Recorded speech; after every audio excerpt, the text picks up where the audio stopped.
मंदिरातून आल्यावर आम्ही काय काय केलं तुम्हाला माहिती आहे का? चला दाखवते. तर आम्ही गेलो होतो काकींकडे आणि काकांनी ना कच्चा फणस काढून दिला होता. मग काय, फणसाची भाजी तर खाल्लीच पाहिजे ना. काकींनी गपकनशी फणस फोडला आणि झीक लागू नये म्हणून तो असा पुसून सुद्धा घेतला. आम्ही पण फणसाचे गरे काढायला बसलो. गप्पा मारत मारत गरे सोलले.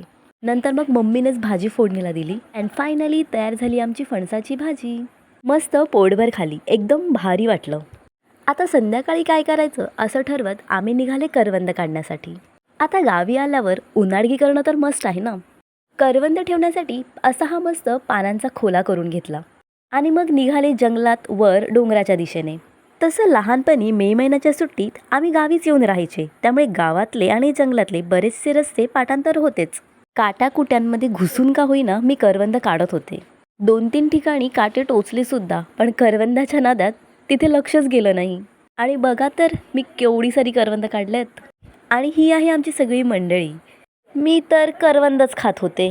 तर असा होता आमचा हा आजचा दिवस. भेटूयात पुढच्या व्लॉगमध्ये. Bye bye.